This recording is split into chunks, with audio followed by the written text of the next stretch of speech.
नाज़रीन आदाब, खैर मकदम है आपका। आप देख रहे हैं जी सलाम। मैं हूं इमरान खान और लेकर हाजिर हैं हम वर्ल्ड न्यूज। शाम ने कहा है कि उसकी फौज जल्द ही इदलिब में बागियों के कब्जे वाले इलाकों पर कार्रवाई करेगी। रूस के दौरे पर गए शाम के वजीर खारजा वलीद अल मुअल्लिम ने कहा कि उनका मरकजी हदफ अल नुसरा फ्रंट के जंगजू होंगे। वहीं अक़वाम मुत्तहिदा ने कहा है कि मुमकिन शामी हमले को दुरुस्त करार नहीं दिया जा सकता।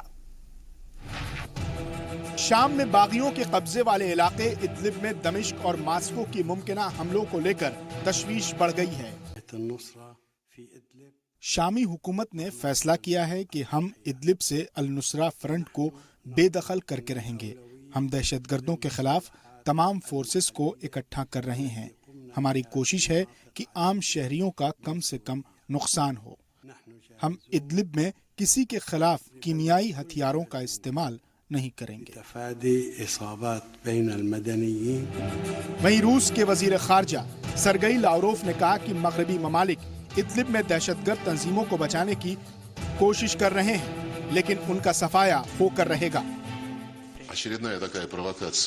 Another false flag attack is being prepared to try and hinder the anti-terror operation in Idlib. With the facts on the table, through the Ministry of Foreign Affairs and the Ministry of Defence, we gave a clear and tough warning to our Western partners not to play with fire. उधर अक़वाम मुत्तहिदा ने कहा है कि Idlib में दहशतगर्दों की मौजूदगी की बुनियाद पर शाम और रूसी फौज के हमलों को जायज नहीं ठहराया जा सकता। अक़वाम मुत्तहिदा के खुसूसी मंदूब स्टीफन डी मस्तूरा ने कहा कि इस हमले से इदलिब में मुकीम 30 लाख शहरियों की जिंदगी को शदीद खतरा लाहक हो जाएगा।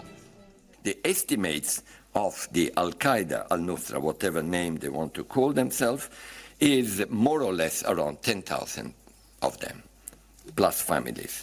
Now, the people in Idlib, larger area, are 2.9 million people. So there is, and it can be, no justification in order to fight, rightfully, terrorists, to not avoid using heavy weapons in densely populated areas. वाज़ेह है कि शाम के 98% हिस्सों पर असद हुकूमत का कब्जा हो चुका है। सिर्फ 2% हिस्से पर शामी बागियों और कुछ मुसल्लह तंजीमों का कंट्रोल है, जिसमें इदलिब सूबा भी शामिल है। अब शाम और रूस की मुश्तरका अफवाज इदलिब पर हमले की तैयारी कर रहे हैं। ऐसे में शदीद जंग के बाइस गैर मामूली नवैयत के इंसानी बहरान का खतरा पैदा हो गया है। ब्यूरो रिपोर्ट, जी सलाम। और इस वक्त हमारे पास फोन लाइन पर है हमारे साथ शौकत भारती साहब, जो कि एक्सपर्ट हैं मिडिल ईस्ट मामलों के। आइए उनसे बात करते हैं। शौकत भारती साहब, शाम के इदलिब में जंग का जो साया मंडरा रहा है, कैसे रोकने की कोई तरकीब नहीं है? क्या हजारों लोगों की जान बचाई जा सकती है? किस तरह से शामी फोर्सेस इससे निपट पाएंगी? शौकत भारती साहब, आप मुझे सुन रहे हैं? ठीक तरह से राब्ता कायम नहीं हो पाया। हम दोबारा उनसे राब्ता कायम करने की कोशिश करेंगे। तो इदलिब पर एक बार फिर जंग का खतरा मंडलाने लगा है, क्योंकि शाम ने कहा है कि उसकी फौज जल्द ही इदलिब में बागियों के कब्जे वाले इलाकों पर कार्रवाई करेगी। रूस के दौरे पर गए शाम के वजीर खारजा वलीद अल मुअल्लिम ने कहा है कि उनका मरकजी हदफ अल नुसरा फ्रंट के जो बागी हैं वो होंगे। वहीं अक़वाम मुत्तहिदा ने कहा है कि मुमकिन शामी हमले को दुरुस्त करार नहीं दिया जा सकता है। तो आपको बता दें, इस वक्त हमारे साथ शौकत भारती साहब जुड़ गए हैं, जो कि एक्सपर्ट है मिडिल ईस्ट मामलों के। शौकत साहब, आपसे मेरा सवाल ये था कि शाम के इदलिब में जंग का जो साया मंडरा रहा है, क्या इसे रोकने की कोई तरकीब है? क्या हजारों लोगों की जान बचाई जा सकती है? देखिए, ये जो वहां पर इदलिब के हालात खराब हुए हैं, उसमें सबसे बड़ा रोल अमेरिका का है। और इससे चारों तरफ से टेररिस्ट को इकट्ठा करके अमेरिका है, सऊदी अरेबिया है और अमेरिका, इसराइल है और इनके एलाइज ने, इन्होंने क्या किया है कि हर जगह ये ह्यूमन शील्ड बनाने के लिए पब्लिक के बीच में छिप जाते हैं, ठीक है, और अपने काम को करते रहते हैं। जिस तरह से इन लोगों ने ड्रोन अटैक्स किए हैं रशिया के अड्डे के ऊपर, उससे पता चलता है कि ये, और या जो रेड की गई है वहां के ऊपर, जहां जहां से टेररिस्ट हटे हैं, वहां के ऊपर जितने हथियार पाए गए हैं वो सारे हथियार वो हैं जो इसराइल को ने दिए हैं। लेकिन इदलिब बहरान पर अमेरिका और रूस आमने सामने आ गए हैं, एक दूसरे को इंतबा दे रहे हैं। क्या इंटरेस्ट है दोनों का? नहीं, ऐसा नहीं। देखिए, बात यह है कि पूरी तरीके से अमेरिका जो है केमिकल वेपन केमिकल अटैक को टारगेट बनाकर जैसे उसने गोटा में अटैक किया था वैसे अटैक करते हैं। जब इन्होंने पूरी तैयारी कर ली इन्होंने फ्रांस में मिलकर, तब फिर रशिया ने क्या किया कि मेडिटेरियन सी में अपनी प्रैक्टिस करना शुरू कर दी और उसके बाद इनको दो टोक जवाब देने की बातचीत की। जी, लेकिन अगर बशर अल असद इदलिब पर कंट्रोल हासिल कर भी लेते हैं तो क्या शाम में अमन कायम हो जाएगा? शामी अपोजिशन के बगैर ये मुमकिन हो पाएगा? देखिए, रशिया जो है वो यूनाइटेड नेशन के हिसाब से और बशर असद वगैरह सब मिलकर पब्लिक को सेव करने के बाद टेररिस्ट को वो खत्म करना चाहते हैं। अमेरिका का एजेंडा है कि टेररिस्ट को किसी तरीके से बचा के रखो और ये प्रोपेगेंडा कर रहे हैं। जितने भी अटैक्स किए हैं 98% अगर जो है सीरिया खाली हुआ है तो हर जगह तो टेररिस्ट थे ना, उस जगह के ऊपर कहां बशर असद की हुकूमत ने पब्लिक के ऊपर किया। और गोटा के अंदर जो इन्होंने केमिकल अटैक की बातचीत की वो भी पता चल गया कि व्हाइट हेलमेट का प्लांटेड था वहां के ऊपर सारा मामला। तो जानबूझकर वहां के ऊपर टेररिस्ट को रोकना, मैं बार बार कहता हूं कि अमेरिका की फॉरेन पॉलिसी का हिस्सा है टेररिज्म और इजराइल की मदद के लिए वहां के ऊपर इन्होंने इसे प्लांट कर रखा है। शुक्रिया शौकत भारती साहब अपनी अहम बात रखने के लिए इस खबर पर। और ईरान आलमी ताकतों के साथ हुए जौहरी समझौते की अब भी पासदारी कर रहा है। जौहरी मामलों पर नजर रखने वाली एजेंसी की एक रिपोर्ट में यह बात सामने आई है। बैनुल-अक़वामी जौहरी तवानाई एजेंसी IAEA की रिपोर्ट में यह कहा गया है कि Iran joint comprehensive plan of action 2015 के अहम तजावीज पर अब भी अमल कर रहा है। यह रिपोर्ट ऐसे वक्त में सामने आई है जब अमेरिकी सदर डोनाल्ड ट्रंप के समझौते से बाहर होने का फैसला किया गया है। ट्रंप ने मई में इस समझौते से खुद को अलग कर लिया था। इसके बाद उन्होंने ईरान पर सख्त पाबंदी लगा दी जिसकी वजह से ईरानी मईशत मुतासिर हुई है। IAEA ने अपनी ताजा रिपोर्ट में कहा है कि उनकी टीम को दोबारा ईरान में उन सभी जगहों पर जाने दिया गया है जहां उसे जाने की जरूरत थी। वहीं ईरान ने IAEA की रिपोर्ट का खैर मकदम किया और कहा कि अब इस मामले पर अमेरिका से मजीद कोई बातचीत नहीं होगी।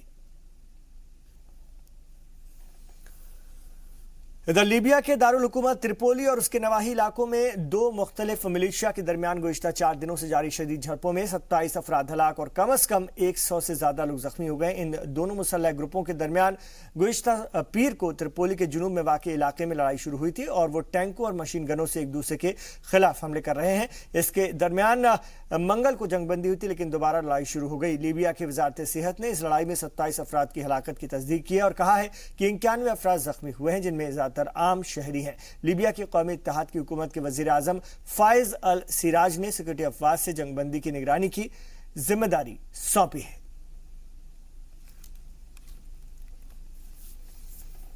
उधर त्रिपोली और उसके नवाही इलाकों में दो मुसल्लह ग्रुपों में लड़ाई की सबब सरकारी निगरानी मरकज में फंसे सैकड़ों मुहाजिरों को अक़वाम मुत्तहिदा की मदद से निकालकर किसी महफूज मकामात पर शिफ्ट कर दिया गया है। इन पनाहगुज़ीनों की हिफाजत करने वाले शदीद झड़प की वजह से इन्हें छोड़कर भाग गए थे। इसकी वजह से करीब 30 मुहाजिरीन की मौत हो गई। अक़वाम मुत्तहिदा की रिफ्यूजी एजेंसी UNHCR ने अपने बयान में कहा है कि उसने दीगर एजेंसियों और गैर कानूनी पनाहगुज़ीन महकमे के साथ मिलकर के इन मुहाजिरों को मुंतकिल किया है। ज़राए के मुताबिक ये पनाहगुज़ीन इथियोपिया, सोमालिया और इरिट्रिया से हैं और इनको जंगी खित्तों से निकालकर अलग अलग निगरानी मराकज़ में ले जाया गया है।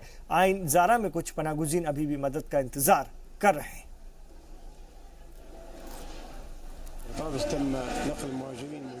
त्रिपोली में ग्रुपों के दरमियान जंग के सबब डिटेंशन सेंटर में मुहाजिरीन को दूसरी जगह मुंतकिल किया जा रहा है। कुल 322 मुहाजिरीन हैं जिन्हें तिब्बी मदद की फौरी ज़रूरत है। मुहाजिरीन में इथियोपियन, एरिट्रियन और सूडानीज लोग शामिल हैं।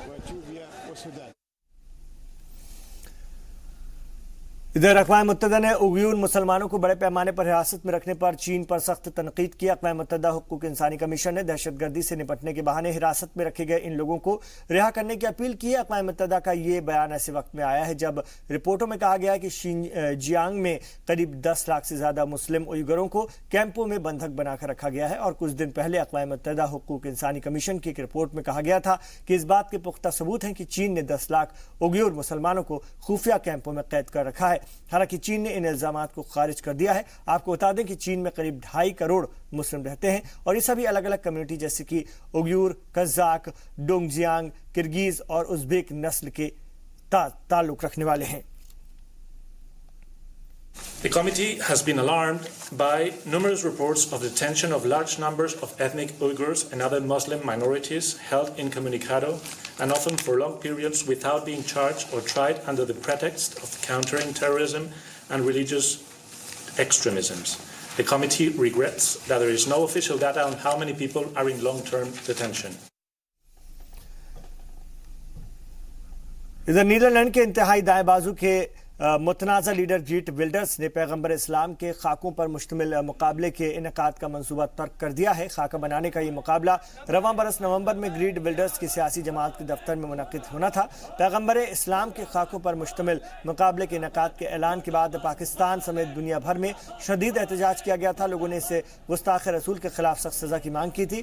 ग्रीट विल्डर्स के मुताबिक उन्होंने ये फैसला मौत की धमकियों और आम लोगों को जिंदगियों के खतरात के सबब मनसूख करने का ऐलान किया है। डच पुलिस ने 2 रोज कबल ऐसे एक शख्स को गिरफ्तार किया था। इस पर शुबा था कि वो बिल्डर्स को निशाना बनाने का इरादा रखता था।